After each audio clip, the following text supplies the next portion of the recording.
10 years ago, I quit working. I was 39. I had about $700,000 total, and that includes my paid off house. There was no backup plan.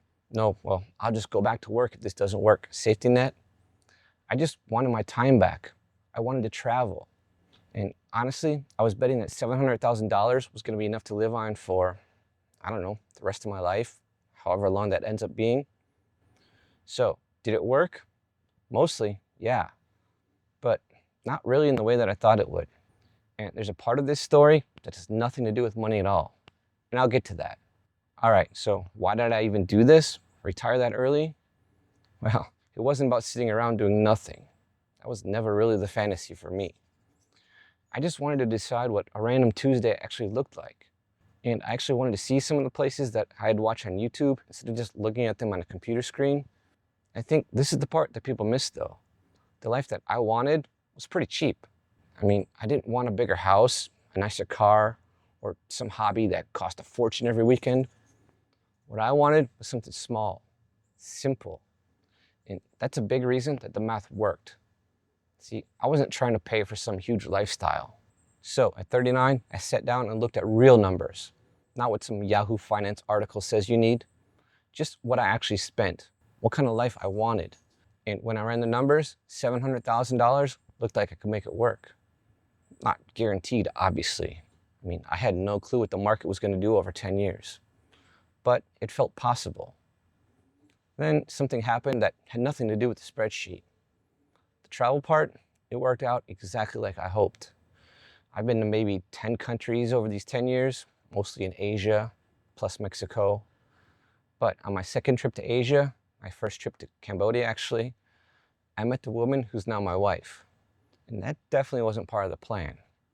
I mean, I hadn't exactly put meet my future wife in Cambodia into some retirement calculator. But honestly, she's the best thing that came out of this whole decision. And it wasn't even something that I was looking for. Actually, hold on a second. This is my wife, Darvi. Hello, everyone. I was just telling him that you're the best thing that came out of me retiring early. Aw. Do you ever think about that if I'd kept working, I probably never would have came to Cambodia? That part is kind of crazy. You were there because you only had time to travel, Right. and the rest is history. And now we have this whole life together. Yeah, I mean, it really is crazy.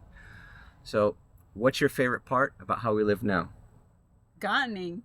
I can do gardening Of as course. much as I want here. And yeah, and in summer. And then in winter, we get to travel to Cambodia every year to see the family and friends. Yeah, I think for me too, the best part is going back to Asia every year whenever we want to. All right, you can go back to your gardening now. Thank you. Goodbye, everyone. So, yeah, I thought I was quitting work so I could travel. I didn't know it was going to change my whole life. See, retiring at 39 gave me room for things that I could have never planned for. All right, so what did the $700,000 actually buy me? 10 years of not organizing my life around a job. Darby and I split our time now, about 5 months a year in Asia, the rest of the time back here in the States. People always ask me, well, what do you guys spend? So here it is. Usually somewhere around $20,000 to $25,000 a year. When we're here in the US, it's about $1,500 a month. And in Asia, it's closer to $2,000 a month. And that's pretty much our life. I mean, we travel, we have slow mornings, we don't buy a ton of stuff.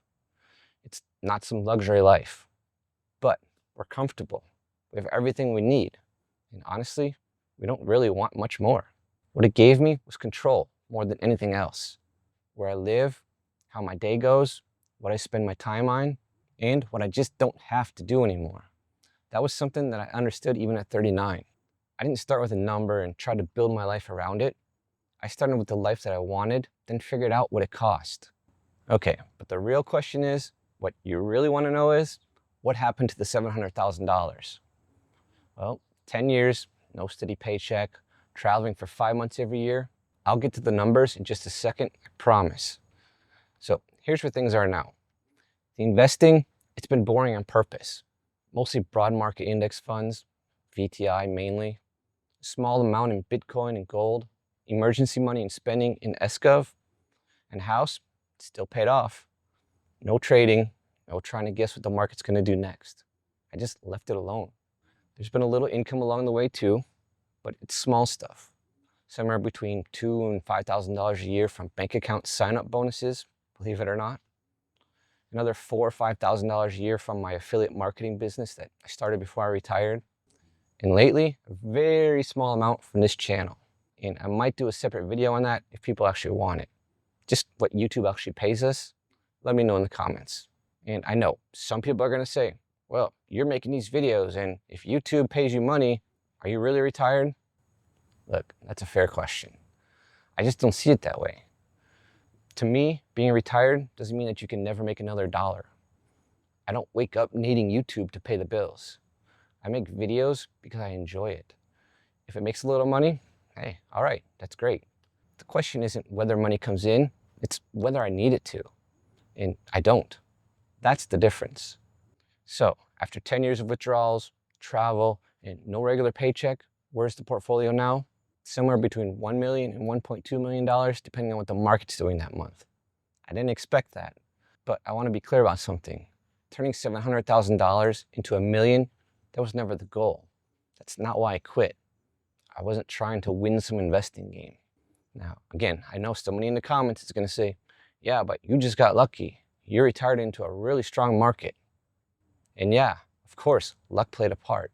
I'd be an idiot to pretend that it didn't. But luck wasn't the whole story either. The market only had something to grow because for more than 10 years, I was saving 70% of what I made. I paid the house off early. I invested consistently. And after I quit, I didn't panic and blow up the plan every time that the market got a little weird. I just stayed invested. Then at some point, I still had to actually make the call. I had to walk away from a paycheck and trust that my plan would work. So yeah, the timing helped, no question. But I spent a long time putting myself in a position where the luck could actually help me. A few things have stood out for me over the years though. First, most people ask, how much do I need to retire? Then they grab some number that they heard somewhere, $1 million, $2 million, whatever. I ask different questions. What do I want my life to look like? Where do I want to live? What do I actually spend my money on? What do I really not care about? Then I ran the numbers. See, there isn't one retirement number that works for everybody. $700,000 worked for the life that I wanted. It wouldn't come close for somebody else. I think a lot of people get stuck chasing a number before they figured out what they'd even use it for. The second thing, well, that's a little bit harder. See, when you tell people that you're retiring at 39 with $700,000 or whatever your number is, some people are going to think that you're crazy. Some people will tell you that it just can't work. And honestly, a lot of them probably think that they're helping. But they're looking at it through their own life, their expenses, their worries, their idea of what being safe means. That's not your situation. So yeah, listen to people. Don't ignore good advice. But don't just take somebody else's fear and make it your plan either. Do your own math. And the third thing, probably what helped me sleep at night the most, I didn't need to know exactly how every year was going to go. I just needed to know that if something changed, I could adjust. Maybe we'd spend less for a while. Maybe I would work part-time again. Maybe we would travel less. Any of those things could still happen. But see, I didn't have every answer. I just figured that I would deal with the problems if they showed up. And that was enough for me to feel comfortable making the decision that I did. And hey, if this kind of stuff is useful, subscribe.